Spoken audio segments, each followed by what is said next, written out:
Hola con todos, bienvenidos a una nueva edición de Conversando con un matemático humanista. Bueno, en esta ocasión vamos a seguir desarrollando los temas relacionados a la matemática. En particular, hoy hablaremos sobre el rol que tiene el matemático en la sociedad, tanto en los tiempos que corren como antiguamente, y qué rol puede tener en el futuro también, ¿no?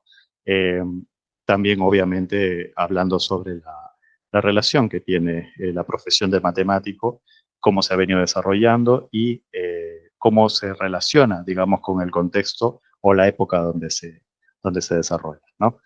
Bueno, como siempre, un gusto muy grande tener acá al doctor Steven Rojas. ¿Cómo se encuentra, doctor? Muy bien, pues muchas gracias para seguir conversando de este apasionante tema. Excelente. Bueno, y nuevamente contamos acá con la presencia de José Andrés. Muchas gracias, José Andrés, por estar nuevamente con nosotros. ¿Cómo estás? Muy bien, gracias a usted. Oye, es interesante participar en esta alegre charla. Siempre motivado Gracias. y con ganas de Muchas gracias. aportar. Genial, genial. Gracias. De eso se trata bueno, realmente la pasamos bastante bien con estas conversaciones y te agradecemos bastante, José Andrés. Bueno, y como parte del equipo de Somad Podcast, estamos acá con mi hermano. ¿Cómo estás, Reyles?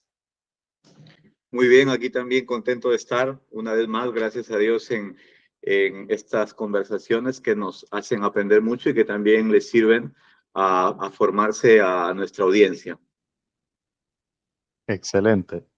Bueno, entonces comencemos con el tema, ¿no? Ya en episodios anteriores hemos hablado de la matemática en la historia de la matemática. Hemos hablado también de los grandes protagonistas de esta historia. Eh, en el último episodio hemos hablado de la filosofía, digamos, de cómo se ha relacionado con la matemática. Y bueno, hoy hablaremos, como les comenté previamente, sobre el rol que cumple el matemático o que ha venido cumpliendo desde los inicios de la matemática en la sociedad, ¿no? Algo nos había adelantado el doctor de que han habido matemáticos que han ejercido, por ejemplo, cargos políticos o que han influenciado bastante en el conocimiento, y no solamente el conocimiento, sino también en eh, la, el paradigma o la perspectiva que se tenía en la época, ¿no? Entonces, doctor, podemos decir que el matemático como, digamos, figura dentro de las ciencias ha influenciado a lo largo del tiempo en el desarrollo, podemos decir, sociopolítico e histórico. A ver, históricamente, desde los inicios de las primeras civilizaciones, estamos hablando de los egipcios, los babilónicos, desde esas épocas, los reyes, los monarcas, tuvieron siempre una visión de acercamiento a las personas que creaban el conocimiento.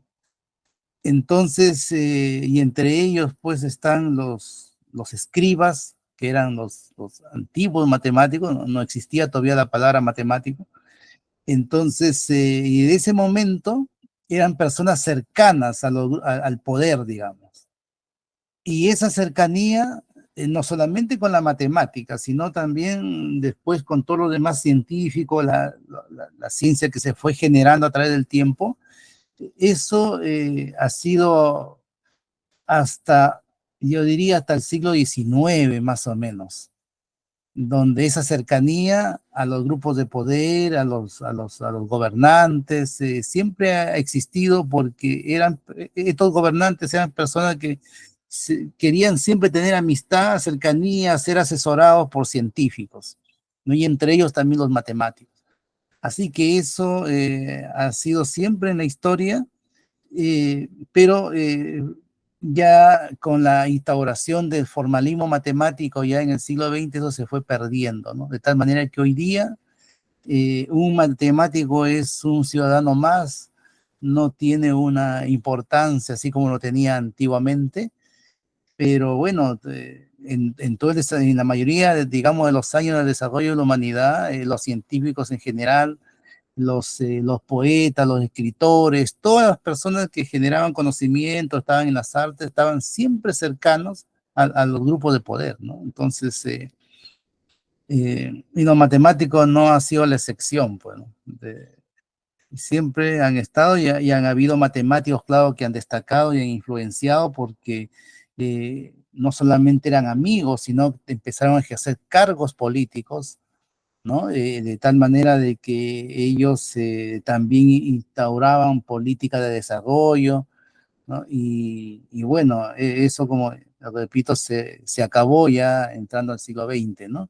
A lo más en el siglo XX, ciertos matemáticos opinaban, su opinión era importante, ¿no? De cosas que sucedían en la sociedad, pero ya no tan determinante como era antes, ¿no? Antes eran así como cercanos. De tal manera, por ejemplo, Napoleón, por darles un ejemplo, Napoleón, el famoso emperador, era uno que también le gustaba tener muchos amigos que eran químicos, biólogos, arqueólogos, matemáticos. Entonces, si él nombraba después a estas personas a ejercer cargo de intendente, de alcaldías, de cierto poder, ¿no? Entonces, y entre ellos también matemáticos muy conocidos, como por ejemplo Joseph Fourier, un famoso matemático que hizo digamos, la ecuación del calor, ¿no? Trabajó en ese tema, fue un político, ¿no? El Marqués de Laplace, por ejemplo, también era una persona que tenía cargos políticos y distinciones políticas. Y así puedo mencionar muchos matemáticos políticos, ¿no? Y científicos también de otras áreas, ¿no? Excelente. Para nuestros días tal vez es algo raro, podríamos decirlo, ¿no? Porque lo que vemos no es muy común tal vez en una, eh, digamos, en una reunión política donde hay presidentes, ministros, congresistas, pero un matemático sería algo un poco raro. Obviamente que deben haber muchos casos en el mundo, ¿no? Pero como comentó el doctor, antes era lo normal, lo usual, ¿no? José Andrés. Con respecto a lo que dijo el profesor Steven, Napoleón tuvo una muy buena visión con respecto a la ciencia en general, ¿no? Entonces, él decía incluso, ¿no? Las naciones que se han desarrollado y que han alcanzado preponderancia ha sido porque han tenido como base a la matemática. Entonces hay una correspondencia entre desarrollo de una sociedad y la base matemática que se gesta en ella. Pero más aún, porque cuando Napoleón hace la campaña de Egipto, él lleva entre sus filas muchos científicos.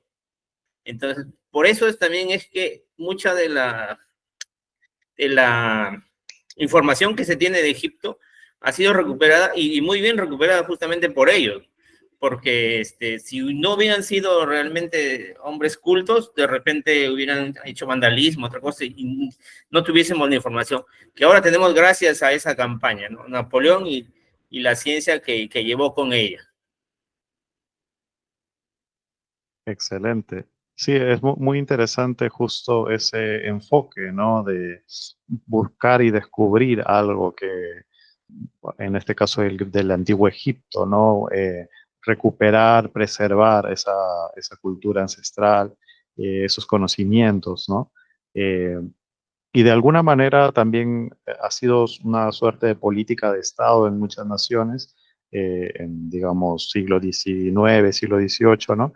El hecho de investigar, ¿no? Sobre tal vez hacer descubrimientos arqueológicos, sobre conocimiento antiguo y también desarrollar como un eje central dentro, incluso, ¿por qué no decirlo?, de la competitividad de su nación o de la preponderancia de su nación, el hecho de cultivar una sociedad o, bueno, un círculo científico, ¿no?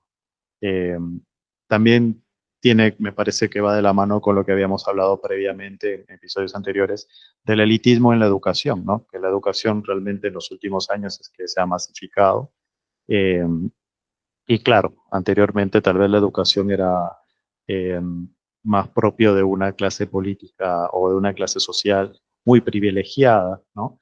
Eh, Ahora, ¿cuál cree usted, doctor, que serían tal vez las cualidades que han hecho que durante muchos siglos, milenios de desarrollo de la humanidad, han hecho que los científicos hayan sido, y los matemáticos en particular, hayan sido muy tomados en cuenta a la hora de designar cargos políticos y de ser cercanos al poder, ¿no? O sea, ¿cuál podríamos decir que sería las características, las cualidades o la razón por la cual han tenido esa preponderancia desde el punto de vista político y de la toma de decisiones?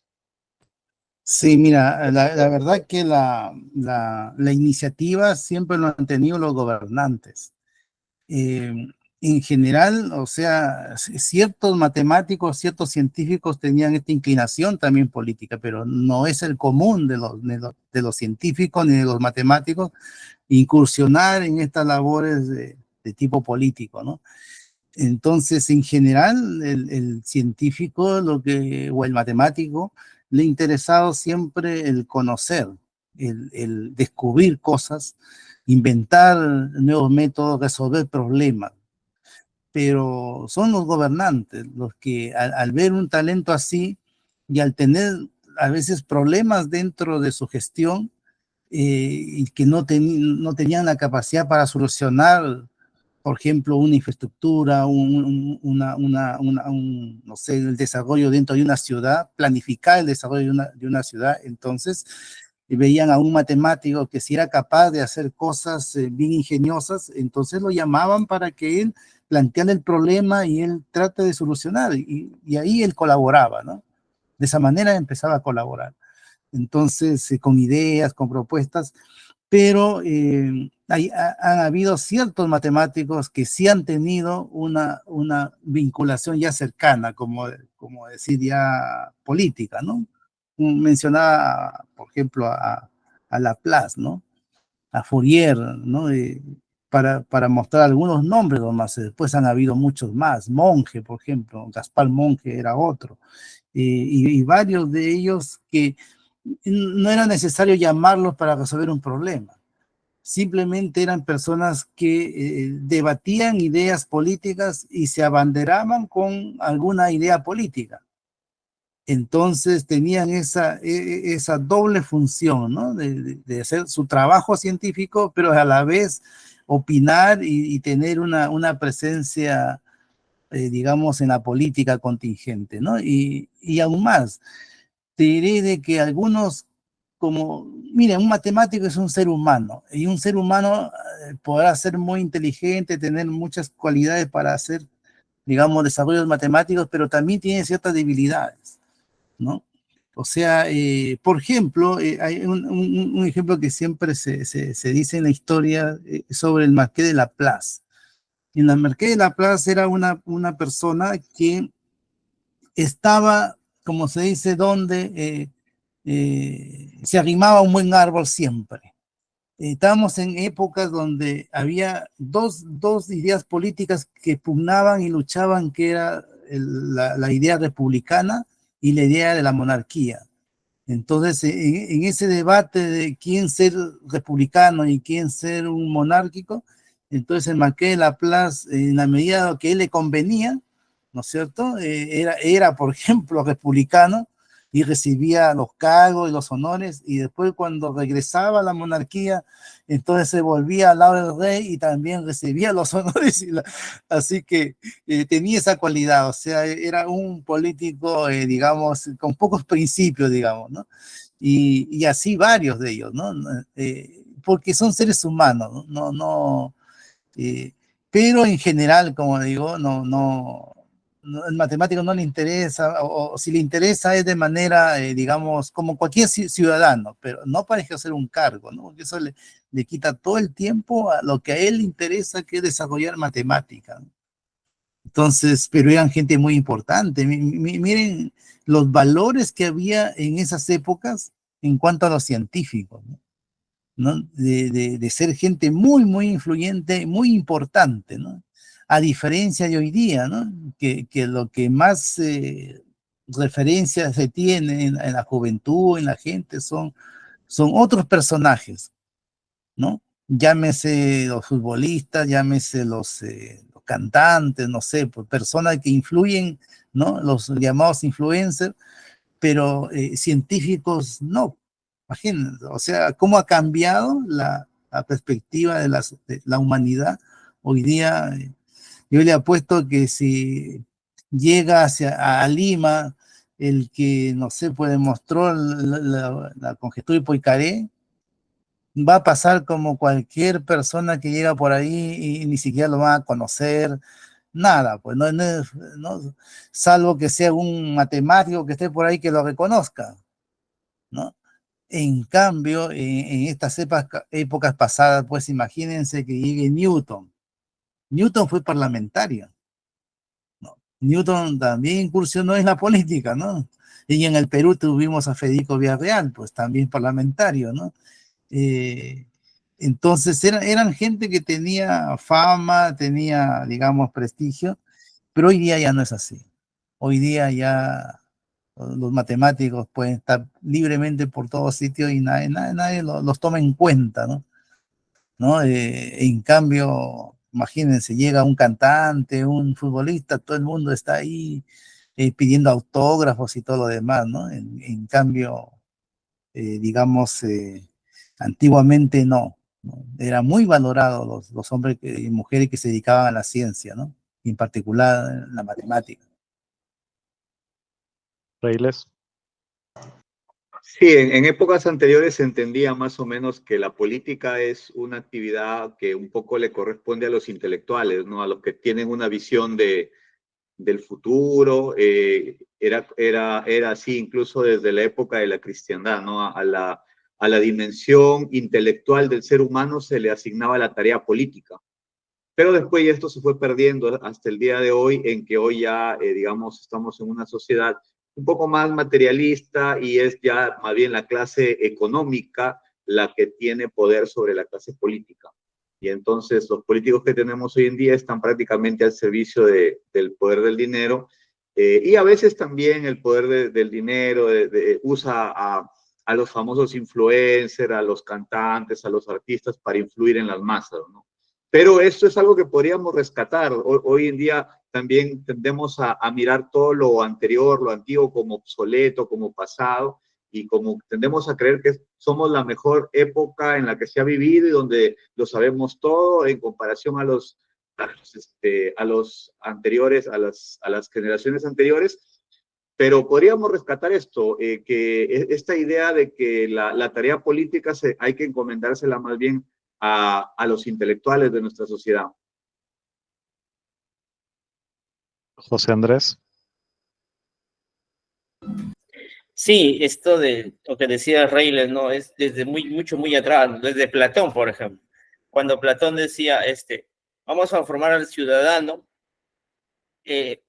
para que gobierne. ¿Quién debe formarse para que gobierne? O sea, ¿sobre qué base? Sobre la filosofía que en ese momento era matemática, pues justamente. Entonces, ¿por qué? Porque va a tener una visión más clara, mucha más perspectiva. Entonces, desde su posición y con el conocimiento que tiene, será un buen gobernante. Y nuevamente con lo que respecta ahora, que es todo lo contrario, ¿no? Lo que decía Vargas Llosa, ¿no? Vivimos en la sociedad del espectáculo, ¿no? Entonces, ¿quiénes son los abanderados y quienes se les da la voz a un futbolista, a un cocinero incluso? Entonces, estamos totalmente al revés. Mire, yo Claro, quería mencionar un poquito lo que estaba diciendo José Andrés sobre Platón. Justamente en la obra La República de Platón, él estableció, digamos, esta idea de que para gobernar deberían ser los que tienen mayor conocimiento, los intelectuales, ¿no? Él escribió una obra justamente con esa perspectiva, y incluso la escuela filosófica platónica estaba dirigido para poder formar a futuros gobernantes.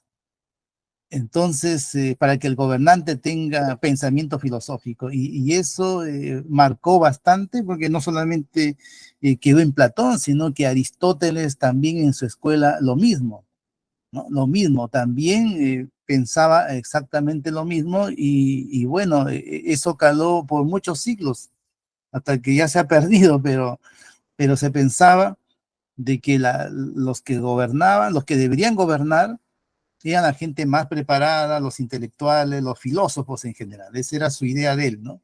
Y en segundo lugar debían estar los militares y tercer lugar el pueblo. El militar para cuidar, digamos, al pueblo y después el pueblo. Entonces, pero también hay que decirlo, ¿no? Habían otros tipos de ideas insertadas ahí que también han perjudicado mucho, que es la siguiente, ¿no?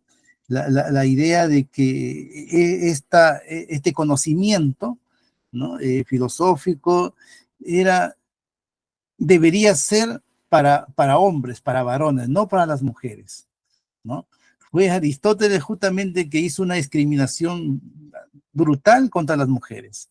No las consideraba personas que fueran capaces de poder dirigir o poder incluso tener conocimiento, aprender cosas. Y lo relegaba a las labores de casa, para criar los hijos y todo lo demás, de tal manera que la sociedad griega, miren, de esa época, tenía un alto valor a la belleza, pero a la belleza del mismo género. No hacia la belleza, las mujeres solamente era para procreación y para que cuiden los hijos. Y entonces, en la época griega, con esa idea de que la belleza, la atracción era para el propio género, el varón en este caso, existía mucha homosexualidad en la época griega. Entonces, eso está documentado o sea, ha habido cosas bastante negativas también, ¿no? Y eso influenció que en el transcurso de los siglos también las mujeres han estado discriminadas justamente por la idea aristotélica de eliminar prácticamente del hacer científico y del conocimiento a las mujeres, ¿no? Eso, digamos, también duró hasta el siglo XIX, siglo XX incluso, y ya eso ha ido terminando, afortunadamente, pero ha habido una discriminación con esta idea aristotélica de las mujeres que ni siquiera se les permitía educarse a niveles de, digamos, universitarios, no podían asistir a universidades, tenían que disfrazarse de hombres para poder asistir. E incluso cuando empezaron a permitir que estudien, no podían graduarse, mucho menos trabajar como profesoras universitarias, no podían. Entonces, siendo gente con altísimo talento, hay muchos ejemplos de matemáticas que, digamos, se han desarrollado teorías muy, muy importantes, pero no podían trabajar como profesoras. Entonces, tenían que irse a veces a lugares donde se les podía permitir de manera excepcional, lejos, lejos, ¿no? Entonces, todo eso ya terminó, afortunadamente, ¿no? Hoy día ya la cosa es diferente, pero todo eso, fíjense, cómo la idea filosófica de Aristóteles, digamos, ha trascendido cuántos siglos para que la humanidad se dé cuenta, ¿no? Que el tema de género pues no tiene trascendencia, o sea, puede ser hombre o mujer las mismas capacidades, ¿no? Pero Platón decía que no, ¿no? Tenían que ser la gente, y otra cosa, ¿no? A veces también se dice, la cuna de democracia, los griegos, no es tanto así tampoco, porque la democracia que ellos miraban, ¿no? Cuando se decía ya, los que gobiernan van a ser los filósofos, los matemáticos, la gente más intelectual, y por lo tanto, y que el pueblo decida, pero lo que ellos llamaban pueblo, lo llamaban a los soldados y a las personas cultas, no ni al esclavo, ni al inmigrante, ni a los agricultores, ellos no tenían nada que decir en el tema de quién va a gobernar, porque no tienen la capacidad intelectual para decidir, decían ellos, ¿no? Entonces, la democracia que nació en griega nació así, de esa forma, ¿no? Una mirada elitista bien marcada, y que ahora ya, pues nosotros entendemos la democracia de otra manera, ¿no? De otra manera, pero los griegos no lo entendían así como lo entendemos nosotros, o sea, ellos eran bien marcados en el hecho de que gobiernen los mejores, los más intelectuales, y, y quien decida esto sea la élite, no el pueblo no tiene nada que decir acá, así que eso lo digo porque a veces los mitos que siempre se generan, ¿no? Dicen, a la Grecia tenemos muchas cosas que le debemos a los griegos, pero también hay algunas ideas por ahí que en lugar de mejorar nos han perjudicado como humanidad igual, ¿no? Así que eso lo dejo ahí para que se reflexione, no solamente por ser científico, filósofo, uno piensa correctamente, también tenemos pensamiento negativo, ¿no? Y que ha influenciado en todo estos ciclos de desarrollo, pues, ha influenciado.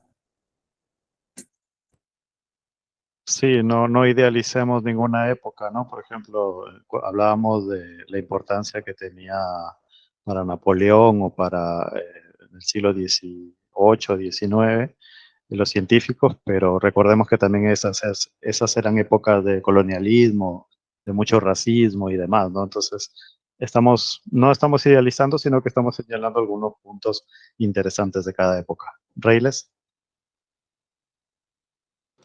Sí, así es. El modelo democrático nuestro es posterior, no es la democracia griega, no es la democracia proveniente de la Revolución Francesa, ¿no?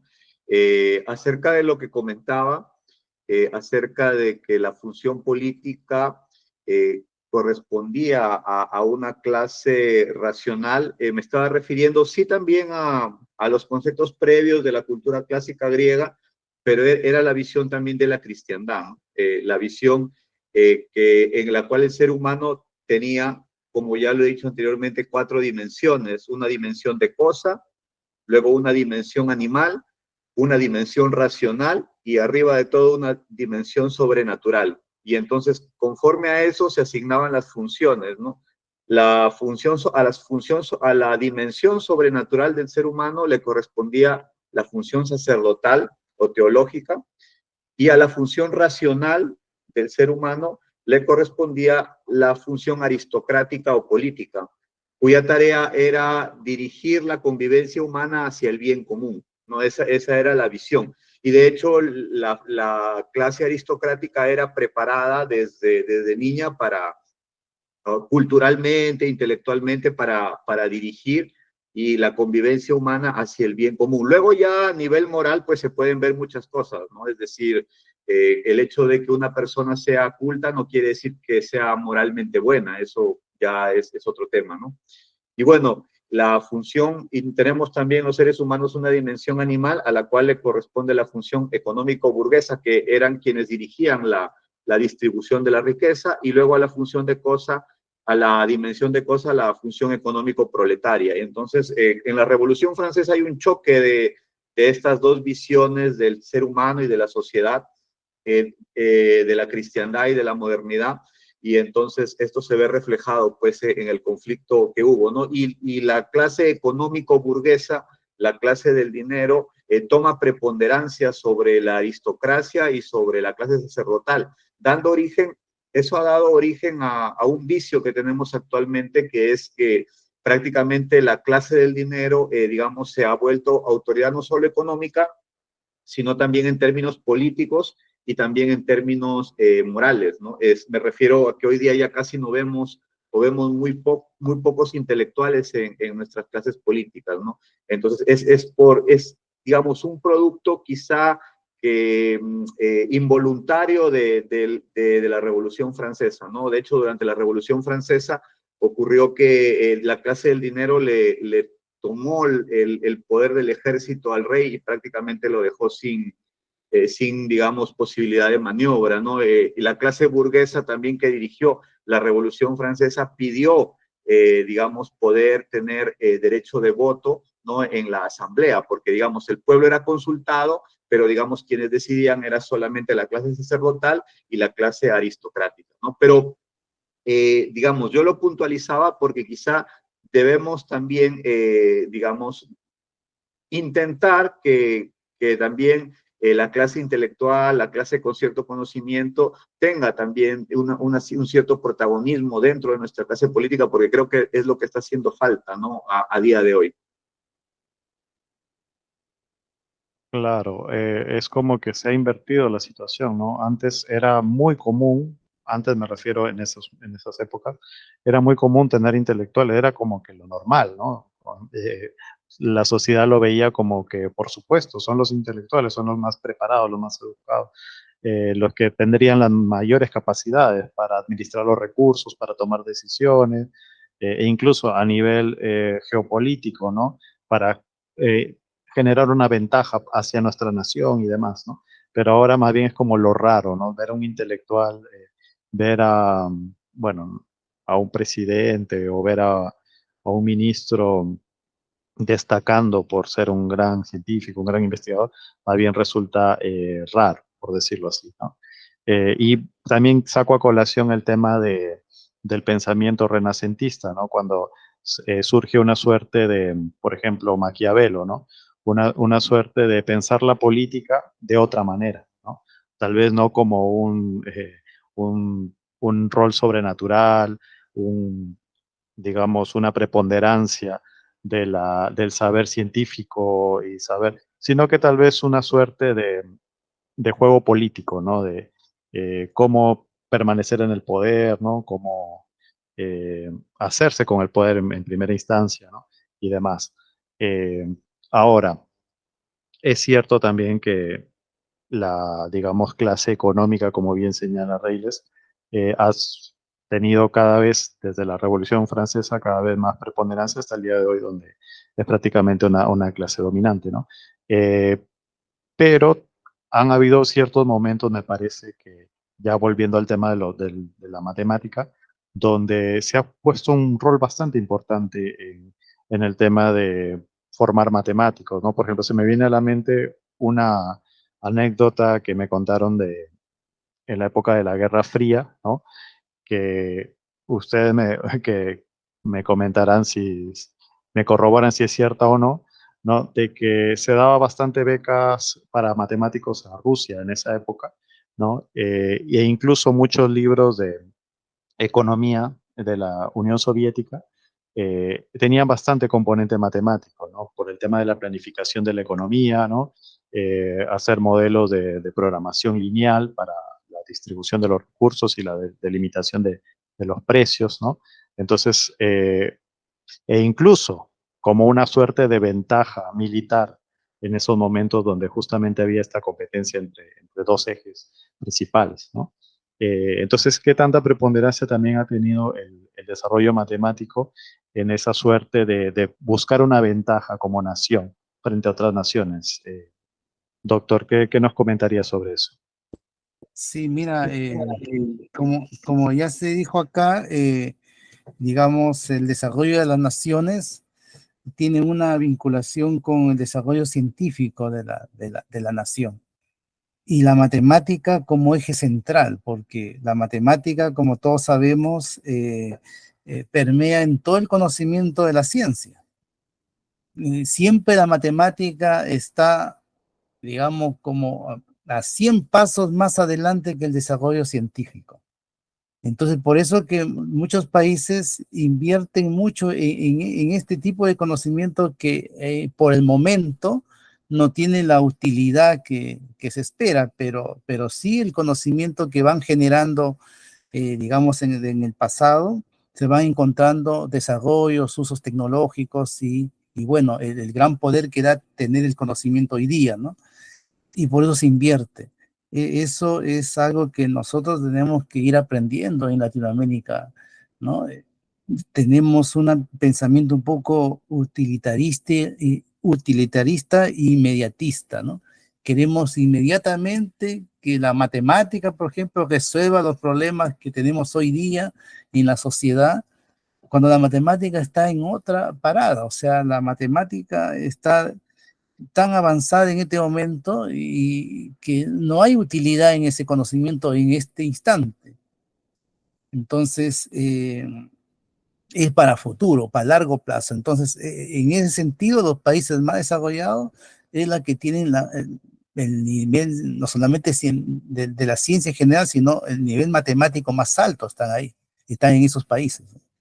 Y fomentan, invierten, ponen dinero para eso, ¿no? Y eso, digamos, le da pues el nivel que tienen, porque cuando aparece alguien que genera alguna tecnología basada en estas matemáticas ya más avanzadas, esa tecnología es de ellos, y esa tecnología lo comercializan ellos, y entonces si nosotros en nuestros países, si no generamos una ciencia propia, una tecnología propia, entonces vamos a ser siempre países que vamos a estar dependiendo de estas grandes potencias, ¿no?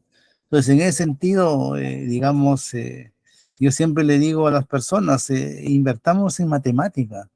La matemática es lo más austero que hay, pero muchas veces en nuestros países, como queremos soluciones inmediatas y queremos tecnología inmediata, entonces invertimos en cosas que nosotros no, por nuestra propia economía, nuestra propia limitación, no podemos ni siquiera acercarnos de lo que hace Estados Unidos, Europa, porque ellos tienen un capital enorme y tienen laboratorios de alto nivel y tienen los cerebros incluso. O sea, nosotros como países más pobres es prácticamente imposible que podamos nosotros desarrollar algo que le haga competencia a nivel tecnológico a esos países.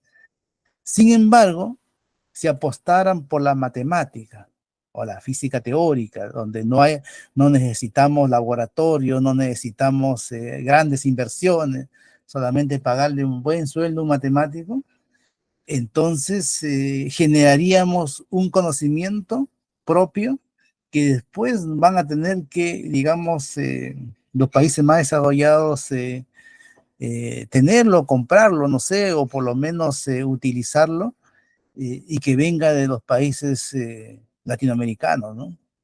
Entonces, es una disciplina austera, una disciplina que se puede desarrollar hasta en el país más pobre. Y lo digo esto porque, fíjense, la India y el mismo África, que uno podría pensar, ¿no? Cuando uno ve los videos de África, la India, que están en la extrema pobreza, pero fíjense el nivel matemático que tienen esos países. Las revistas de investigación, de impacto, no tienen nada que envidiar de un país desarrollado. Y lo hacen con pocos recursos, con muy pocos recursos, pero se desarrolla ciencia. Esos países tienen ciencia matemática bien desarrollada. Entonces, nosotros en Latinoamérica no pensamos así. Queremos ser como los países grandes y queremos inmediatamente, digamos, que solucionar nuestros problemas, y eso porque se desconoce un poco la historia y filosofía de la ciencia, ¿no? O sea, los países desarrollados para estar como están han tenido que invertir muchos años para lograr lo que tienen, y además con una mentalidad abierta, porque ellos saben que el cerebro, mira, humano, no tiene nacionalidad. Estas personas o estos países lo que hacen es invertir en capital humano, venga de donde venga. Lo importante es que trabajen en Estados Unidos, Europa, y ahí desarrollen la ciencia. Qué importante esta reflexión, ¿no? Para entender un poco la larga brecha que hay. No hablamos de términos económicos necesariamente, sino ya de algo que está más atrás incluso, ¿no? Algo, podemos decir, un sustrato cultural que de alguna manera nos gustaría que tuviera un poco más de características o cualidades de la ciencia, ¿no? Porque hay que entender que la ciencia no es algo inmediatista ni mucho menos materialista, ¿no? Es algo eh, que representa desarrollos que probablemente tengan aplicación en muchos años en adelante, y si es que tienen cierta aplicabilidad, ¿no? Pero la misma disciplina del desarrollo de la ciencia es lo que se debe cultivar, ¿no? Ahora, eh, durante las charlas que hemos tenido en términos de matemáticos, en términos de revoluciones, ¿no? Creo que salta a la vista el rol de Francia, ¿no? Siempre se ha hablado de la matemática francesa, los matemáticos franceses, los Bourbaki, ¿no? Eh, ¿Podríamos encontrarle alguna razón por la cual Francia tiene esta larga y rica tradición matemática? Mira, lo que pasa, Denis, es de que el conocimiento en general viene de Occidente, nos guste o no nos guste, ¿no? Y la cuna del conocimiento fue Grecia. De Grecia pasó a, bueno, un tiempo en la Edad Media con, digamos, la India y los países árabes, que después retomaron todo ese conocimiento de Nueva Europa. Europa tiene una tradición de años, de décadas de desarrollo científico. Imagínate lo más, Denis, y eso lo digo para que se reflexione, ¿no? Cuando uno mira la infraestructura que ya tenía Europa, incluso en la época de Jesucristo, ¿no? Los castillos que existían, la infraestructura que había, la matemática que ya existía ahí. Nosotros acá en el siglo XV construíamos con roca, con piedra, adoramos al sol, la luna. Entonces es una realidad que no se puede negar. O sea, el desarrollo mayor que hasta el día de hoy tiene Europa y después, bueno, Estados Unidos, porque aplicó unas buenas políticas de desarrollo, es innegable. O sea, uno visita Europa y ve otro mundo, no solamente la infraestructura que tiene, los castillos, las cosas muy, digamos, culturales, sino también la mentalidad de las personas, la gente, cómo es la gente. Entonces, en ese sentido, Francia, mira, no siempre Francia ha sido, digamos, en el aspecto matemático de la cumbre, eso fue ya en el siglo XX. En Europa, esto se inició en la Segunda Revolución con los ingleses por el lado de Newton y los alemanes por el lado de Leibniz. Eso era la cumbre por muchos años, pero lo que trajo abajo a la escuela alemana para dar paso a la escuela francesa fueron justamente las guerras mundiales que desmantelaron los departamentos de matemática, los nazis. Muchos matemáticos eran de ascendencia judía, ¿no? Los alemanes, igual con ese pensamiento abierto en esa época, con tal que tengas un buen cerebro para la matemática, te acogían en sus departamentos. Habían húngaros, habían de diferentes nacionalidades, pero muchos de ellos, ¿no?, de ascendencia judía. De tal manera que vino Hitler y digamos, y sus ideas y empezó pues no solamente algunos incluso los llevaron a campos de concentración. Hubieron matemáticos que murieron en campos de concentración, matemáticos brillantes, teoremas ahí con sus nombres, y murieron muy jóvenes, torturados. Entonces, eso de ahí hizo de que inmigraran los que podían inmigrar, inmigraron a Estados Unidos, ¿no? Así pasó con Albert Einstein, pasó con muchos matemáticos, que el que pudo inmigrar, inmigró, ¿no?, a Estados Unidos, donde ellos tuvieron otra visión diferente, pues ellos acogían a todos los cerebros, ¿no?, desde esa época. Entonces, ahí nace la parte francesa.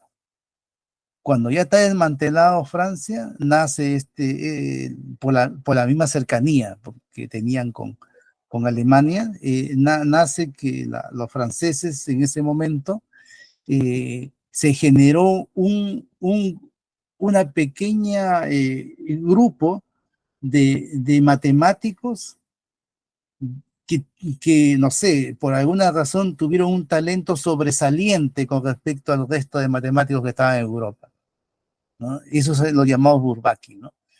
Y desde ahí se han mantenido hasta el día de hoy, ¿no? Los alemanes han vuelto a recobrar su nivel, ¿no? Desde que perdieron la guerra y todo eso, retomaron su nivel, y de ahí todos los demás países, ¿no? España fue el último, digamos, en desarrollar su matemática, ¿no? Pero todos los demás países, digamos, están siempre a la vanguardia hasta el día de hoy, ¿no? Hasta el día de hoy, todos los países ahí cercanos. Y Estados Unidos, siendo un país nuevo, reciente, capitalizó todos los grandes cerebros, no solamente matemáticos, también físicos, de todas las áreas, ¿no? Alemanes también los llevó. Entonces, eso le dio a Estados Unidos, miren, el nivel que tiene. Fíjense lo que yo voy a decir. En América Latina tenemos las universidades más antiguas de América Latina. La San Marcos, la UNAM en México, ¿no es cierto? San Marcos en Perú. Más antigua que cualquier universidad norteamericana. porque de partida, cuando se fundaron estas universidades, Estados Unidos no existía, eran pieles rojas, no había nada ahí. Y miren cómo se ha convertido en el poco tiempo, ¿no? En potencias mundiales, con universidades de una calidad mundial. ¿Por qué? Política de desarrollo, mentalidad de las personas, ¿no? Entonces ellos atrajeron a los mejores, le dieron las condiciones y desarrollaron la ciencia. Hasta el día de hoy es así, ¿no? Ustedes viajan a Estados Unidos y van a un departamento de matemática y van a encontrar matemáticos chinos, árabes, latinos, de todos sitios, menos gringos, son los menos. Entonces, pero le dan las condiciones económicas, le dan un sueldo, le dan, entonces, y ellos pues producen y producen, y así es, cualquier joven que quiera ir y que tenga talento, se puede quedar en cualquier país desarrollado a trabajar.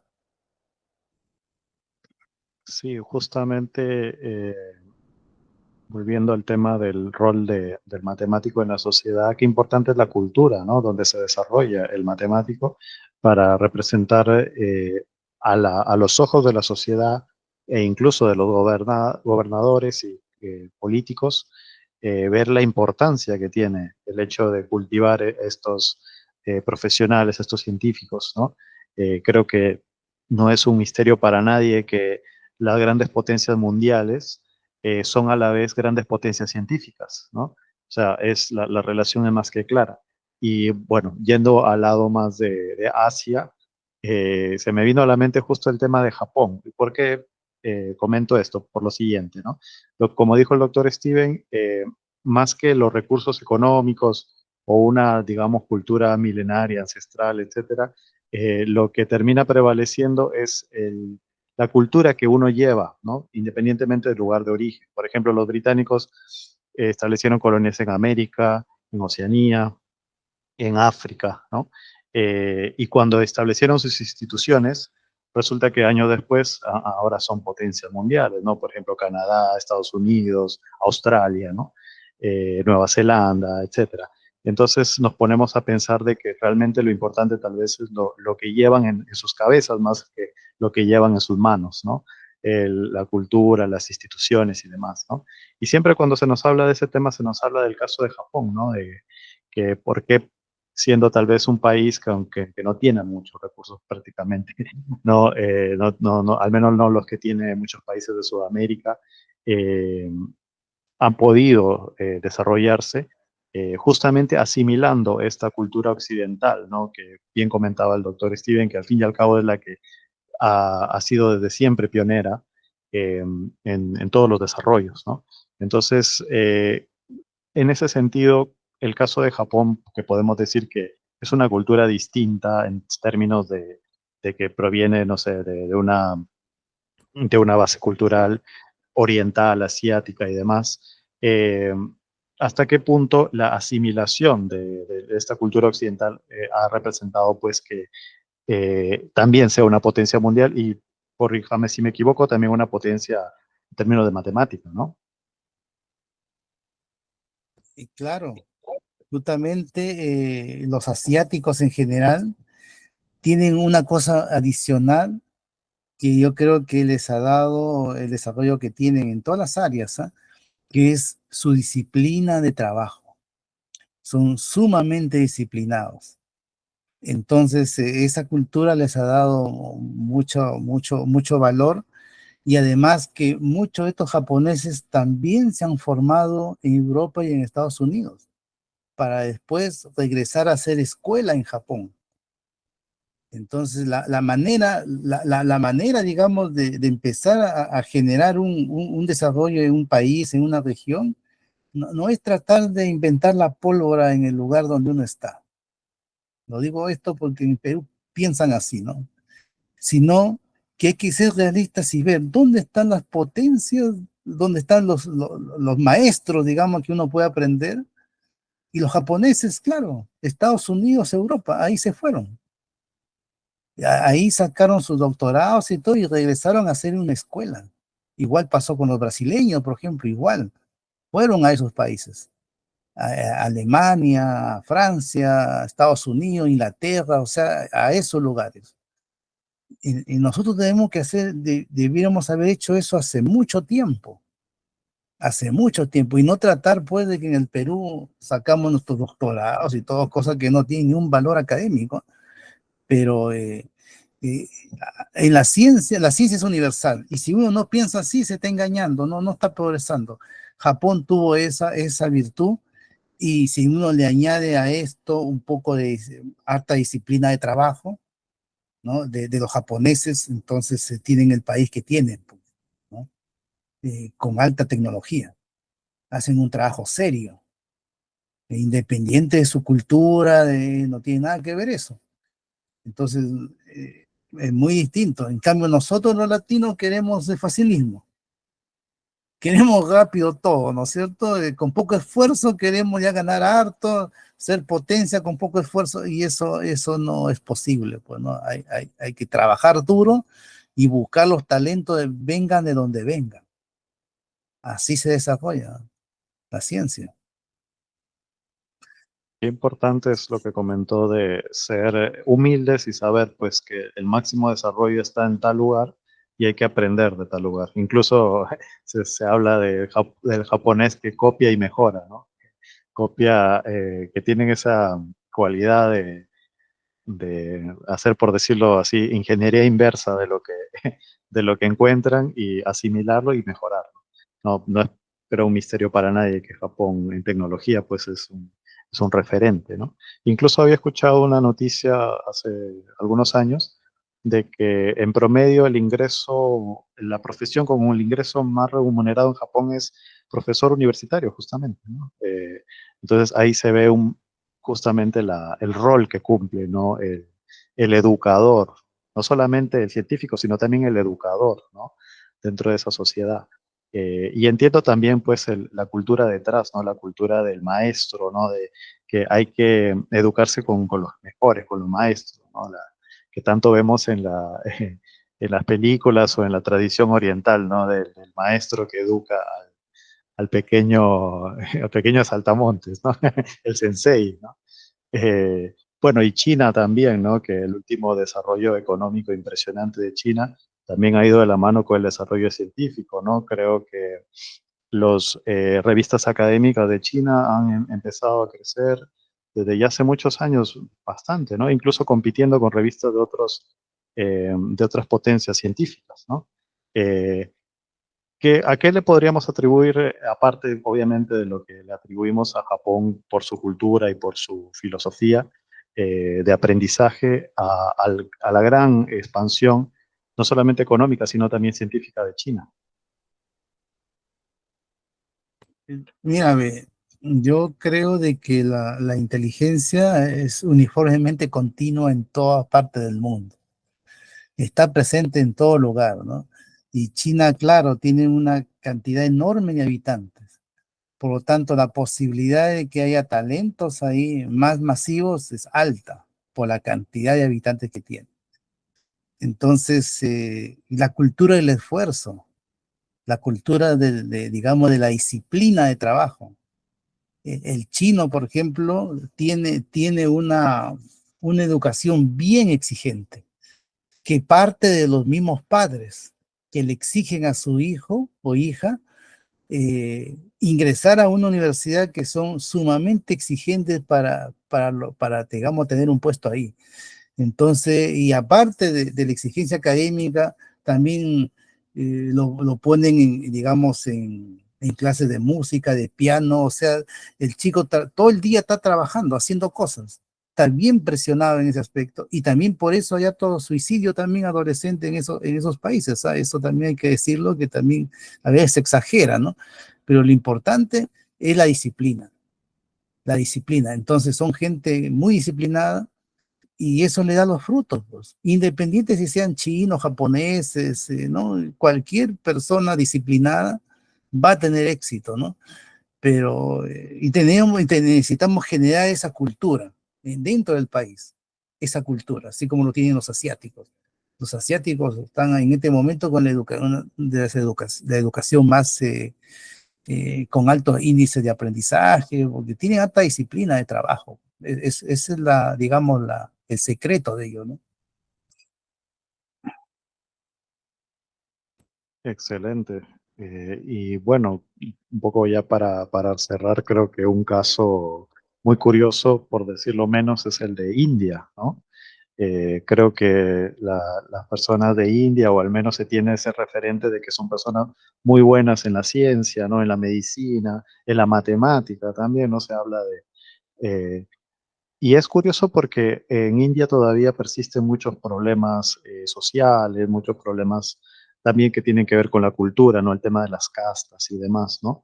Eh, Podríamos decir que hay un componente particular en el tema de India que hace que haya cierta asimilación de lo que es el desarrollo de las ciencias, por ejemplo, de la matemática, en su cultura o en el desarrollo que ha tenido este país. Mira, la India es un caso bastante particular, ¿no? Porque es un país que se ha quedado mucho en el pasado, ¿no? Tiene su cultura todavía, se puede decir que ronda, digamos, con costumbres muy ancestrales de ellos, ¿no? Pero lo que sucede es que la matemática en particular, la ciencia en general, como es universal, y en el caso de la matemática es una invención humana, de un ser humano. Todos tenemos un cerebro, seamos de la India, seamos de China, de donde sea. Entonces, ellos, teniendo una disciplina religiosa bastante férrea por una cuestión cultural, ¿no?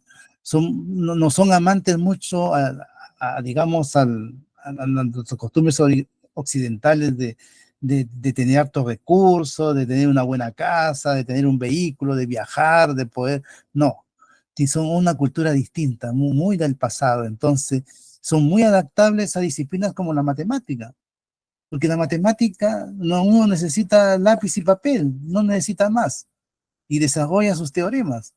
Entonces, por eso que ellos han desarrollado ese tipo, digamos, de conocimiento, y son referentes mundiales, ¿ah? En matemáticas sobre todo, ¿no? En matemáticas.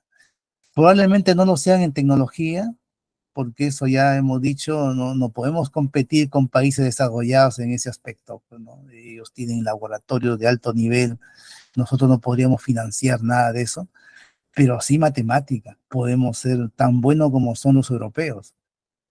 Y qué es lo que sucede también ahí, es que cuando el indio destaca, publica, ya lo van invitando a congresos internacionales y se van quedando también en otros países. También hay fuga de cerebros en la India. ¿No? Lo que pasa es que la India, como tiene cantidad de habitantes, pasa igual que en China, pues hay mayor posibilidad de que haya muchos matemáticos. Yo conozco matemáticos indios acá en Chile, que me dicen, yo profesor venía de una aldea muy pobre. Me dice, yo tenía callos acá en el dedo, tanto que yo agarraba por el lápiz, tanto que yo hacía cálculos matemáticos, no tenía callos en los dedos. Y me dice, hoy día veo acá los jóvenes quieren aprender las cosas fáciles, entretenidas, lúdicas, sin esfuerzo. Eso lo escuché de un indio, ¿no? Entonces, capacidad de trabajo intelectual. Esa es la clave de todo, generar una cultura del esfuerzo, dedicación, amor por el conocimiento del estudio. Olvidémonos que las cosas son fáciles, lúdicas, entretenidas, como lo dicen hoy día los educadores, los pedagogos, eso de ahí no. Y en ninguna parte del mundo, digamos, salvo en las películas, ¿no? Que uno ve ahí que miran una pizarra y ya resuelven un problema, esa es una película, no es así la realidad, ¿no? Entonces, esfuerzo, dedicación y todo, ¿no? Y logra, por ejemplo, ese profesor que les cuento, ¿no? O sea, que me dice eso, hoy día tiene un buen puesto acá en Chile, está muy bien, pero producto de su esfuerzo, dedicación, no se quedó en la India. Ya, como ya lo invitan y todo, se queda en otro lugar y muchos están en Estados Unidos, en Europa, donde estén, van a estar mejor que en la India. Entonces, eso está sucediendo en la India, ¿no? Hay fuga de cerebros también. José Andrés. Para complementar un poquito la última idea del profesor Steven, ¿no? No es solamente, bueno, claro, de hecho hay que ponerle mucho empeño, mucho esfuerzo, pero también inspiración muchas veces por la sociedad misma de lo que estamos tratando, ¿no? O sea, los mismos matemáticos en la sociedad deben desempeñar ese rol de inspirar, de motivar, porque, por ejemplo, el caso de Kolmogorov, ¿no? Un matemático de primer nivel, físico matemático ruso, él, bueno, también editó libros, muchos libros de justamente la época de la matemática moderna, pero él daba conferencias a estudiantes de colegio. Tenía, no sé, 6 horas a la semana por lo menos, ¿no? Cada semana, o bueno, tal vez 3 horas a la semana, donde él iba e impartía sus charlas, pero no ejercicios, pues, que vamos a resolver esta ecuación, no, sino más que todo motivacionales, incluso así problemas abiertos, que daba ideas, pero era el pensamiento que se le está ocurriendo en ese momento, ¿no? Porque así debe funcionar, ¿no? No ir con un libro, con una hoja y vamos a hacer, no, ¿verdad? El matemático en realidad piensa todo el tiempo y ese pensamiento lo hace pues con una idea y la desarrolla y esa es, digamos, la inspiración para, o sea, la verdadera matemática es así, digamos, ¿no? No es copiar una fórmula de otra, o sea, seguir un algoritmo, no. Y así son los problemas de Olimpiadas, por ejemplo, ¿no? O sea, problemas inéditos donde el alumno se sienta y eso nunca lo viste en ningún libro. Es decir, son cosas que él tiene incluso que demostrar y escribir ahí y luego hay un comité que lo corrige, ¿no? No es que va a marcar la respuesta A, B, C, no, nada que ver eso, ¿no? Entonces, ese aspecto del matemático en la sociedad debe involucrarse más, es lo que nos falta, digamos, ¿no? Comparado con lo de Oriente, por ejemplo.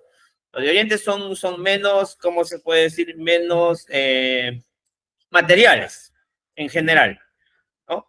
Son más, incluso espirituales, llamémoslo así, ¿no? Tienen esa idea, esa capacidad, incluso. Por eso, pues, justamente a veces hay estas personas que se van a meditar a una montaña, digamos, ¿no? Entonces, tienen más ese aspecto que nos falta, digamos, ¿no? Pero por eso mismo también justamente están más pegados a la matemática en muchos casos. Excelente. Sí, quisiera complementar un poquito lo de José Andrés, y justamente es importante lo que él dice, ¿no? Es sumamente importante porque los referentes que cualquier joven debe tener son sus maestros, sus profesores. Entonces, qué bueno que si hubiera en las universidades verdaderos matemáticos, que le enseñen a los jóvenes cómo se piensa matemáticamente y cómo se desarrollan las cosas. Entonces sería un foco de motivación, porque a muchos chicos se les despierte el talento y puedan seguir la carrera científica. Eso es lo que pasa en los países desarrollados que sí tienen esos profesores. Entonces uno puede observar cuando uno va, no sé, a Europa o Estados Unidos, en el primer semestre nomás de universidad, le está haciendo clase un investigador, un doctor investigador en un tema de las matemáticas, y esa persona, a pesar que los temas de primer año de universidad son los básicos, digamos, de todas partes, pero la manera como lo explica, la manera como digamos, él lo entiende, entonces muy diferente que alguien que coge un texto y lo copia del libro a la pizarra y da los ejemplos que está en el libro y muchas veces reemplazando fórmulas, como dice José Andrés.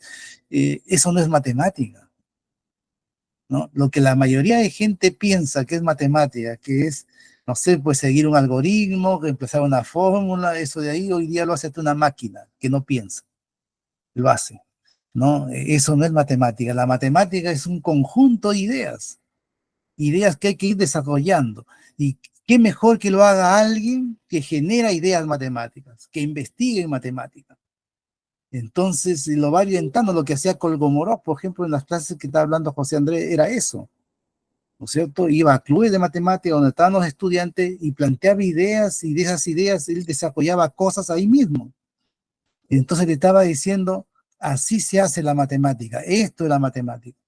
Y más de uno se va a motivar y le va a plantear otras ideas y van a seguir trabajando, y así nacen los talentos matemáticos. Son los profesores fundamental, muy fundamental. Si no tenemos esos profesores, entonces, no sé, pues la suerte de la vida te puede llevar después a conocer los maestros, pero, y el que no, se queda ahí nomás. Se queda ahí con lo que le enseñaron, con el nivel que tuvo en su universidad, y ahí nomás no va a avanzar más, va a quedarse estancado, ¿no? Entonces, es bueno incluso, digamos, que uno vaya, si tiene la oportunidad de dirigirse a jóvenes, a estudiantes de primer año, ¿no? Ir y plantear estas cosas para que el chico, ¿no? Pueda, digamos, ampliar un poco su horizonte y darse cuenta que la matemática es universal, no solamente está en el Perú o en su sala de clase con su profesor, o sea, es mucho más, ¿no? Y ojalá pueda él salir fuera del país y pueda regresar a poder mejorar la educación en el Perú, pues. Eso ojalá algún día se logre, ¿no? Por el momento no hay las condiciones mínimas, los chicos tienden a irse, ¿no? Nosotros conocemos muchos casos en Chiclayo, en Lima, en varios sitios donde chicos muy buenos se van, se van. Los de esos países le dan becas, si quieren regresar, no dan las condiciones mínimas y de ahí y se van nomás a un mejor futuro, ¿no? Entonces eso ya, digamos, para el país donde ellos provienen no es bueno. No es bueno porque necesitamos que se genere ciencia desde el país y no se está haciendo, ¿no? Así que eso para complementar lo que dice José Andrés, ojalá que tengamos maestros pues, en las universidades que realmente hagan matemática de verdad y no estas cosas que a veces uno ve y observa ahí, que cree que la matemática se aprende con videos, se aprende con juegos, cosas lúdicas así, que digamos, es una invención a que podríamos algún día también tocarlo en una de estas entrevistas, el tema de la pedagogía, ¿no? La verdad que es duro decirlo, pero no te puede enseñar a alguien a enseñar matemáticas si no sabe matemáticas. Y los pedagogos están en eso, tratando de enseñar a las personas cómo se aprende cuando ellos jamás han generado un teorema, jamás saben cómo se genera el conocimiento matemático. Entonces, desde ahí ya ellos vienen con la idea de que hay que hacerlo lúdico, entretenido, ojalá, y eso es a nivel mundial, ¿eh? Está pegando esa idea, y bueno, ahora hasta los mismos padres defienden esta idea, los mismos chicos, claro, si le dice que la máquina Imagínate, mira cómo reducimos nosotros el cerebro humano en este momento. Una máquina puede hacer un gráfico en 3 dimensiones, ¿ya? Entonces, hasta un niño de 10 años teclea acá x al cuadrado más y cuadrado igual 5 al cuadrado, le pone enter y le aparece el dibujo ahí y lo mueve con el mouse y le da vuelta, todo, ¿no? Oh, dicen, estoy aprendiendo matemática. Mentira. Mentira, ¿sabe por qué? Porque la capacidad que uno adquiere cuando hace un dibujo a mano, la imaginación que uno tiene que establecer para poder desarrollar una cosa así, entonces es altamente formativo en el cerebro de esa persona que verlo directamente en una pantalla como lo hace un niño de 10 años. Entonces estamos reduciendo a los jóvenes hoy día, cuando se establecen estos software y estas cosas que le hacen el trabajo, lo estamos reduciendo el cerebro a un niño de 10 años. Entonces, de tal manera, claro, él entiende, porque lo ve ahí, un niño también lo puede entender y comprender, pero las ideas matemáticas detrás de eso no lo va a entender un niño de 10 años, ¿no? Debería entenderlo el joven, el que está en la universidad, el que quiere ser ingeniero, ese debería entenderlo, pero lamentablemente no lo estamos enseñando así, ¿no?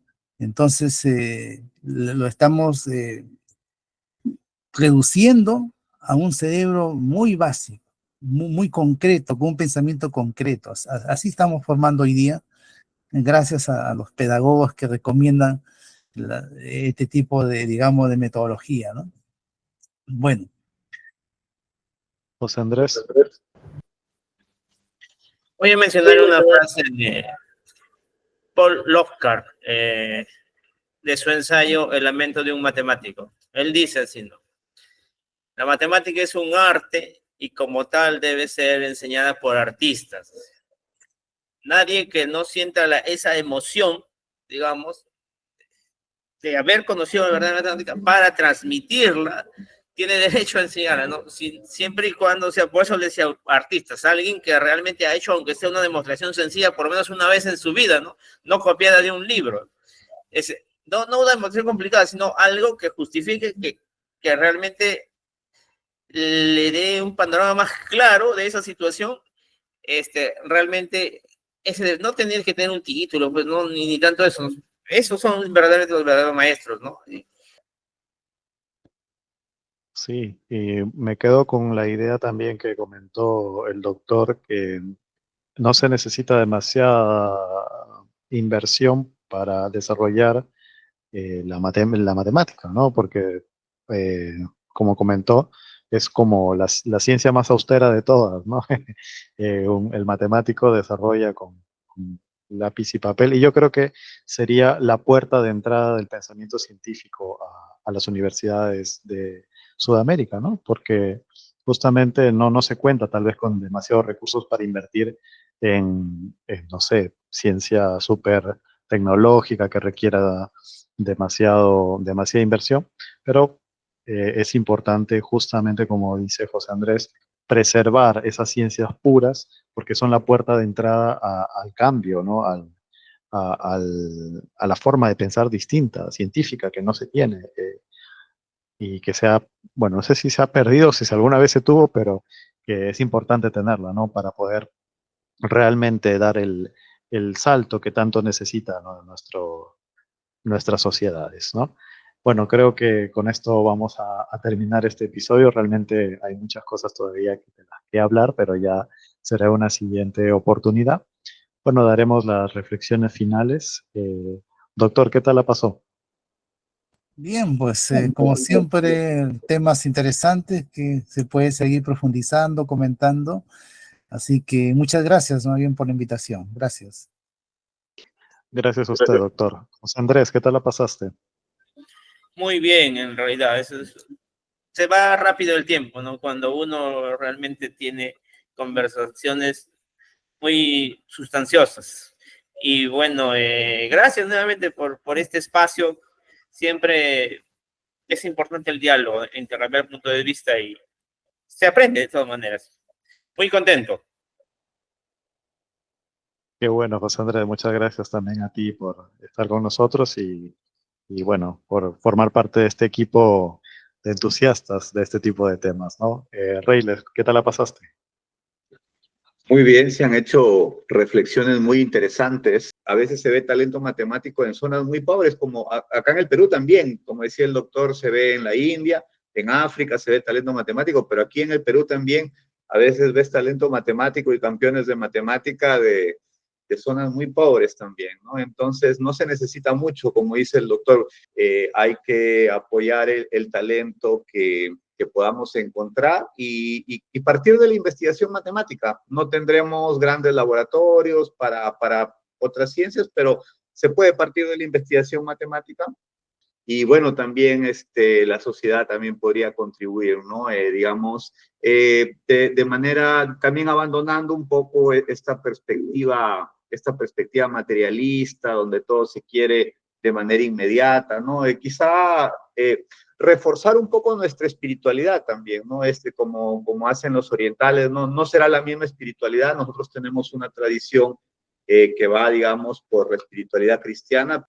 Y bueno, grandes reflexiones que nos podrían llevar a más temas, a profundizar en más temas y ojalá Dios mediante haya oportunidad. Les agradezco a todos los presentes y como siempre les repito, acá tendrán las puertas abiertas para poder expresar sus opiniones. Excelente. Sí, me parece que el tema de la pedagogía podría ser el tema del siguiente episodio, ¿no? La pedagogía en la enseñanza matemática. Hay muchas cosas de las que hablar, ¿no? Porque el hecho de buscar el aprendizaje fácil, inmediato, va de la mano también con una cultura de lo fácil y lo inmediato, ¿no? De usar y desechar, ¿no? Y lamentablemente eso se extrapola a muchos aspectos, incluso a las relaciones interpersonales, ¿no? Entonces creo que sería un tema muy, muy interesante para profundizar en el siguiente episodio. Bueno, y como siempre agradecer a las personas que nos escuchan. Gracias siempre por la excelente recepción que tienen estos videos. Y recuerden pasar la voz, ¿no? Si conocen personas que les guste escuchar estos temas e incluso que quisieran ser parte del equipo, no duden de escribirnos porque realmente queremos formar una comunidad de entusiastas de la matemática y, ¿por qué no, de la ciencia en general, ¿no? Y bueno, espero que la pasen muy bien. Hasta luego.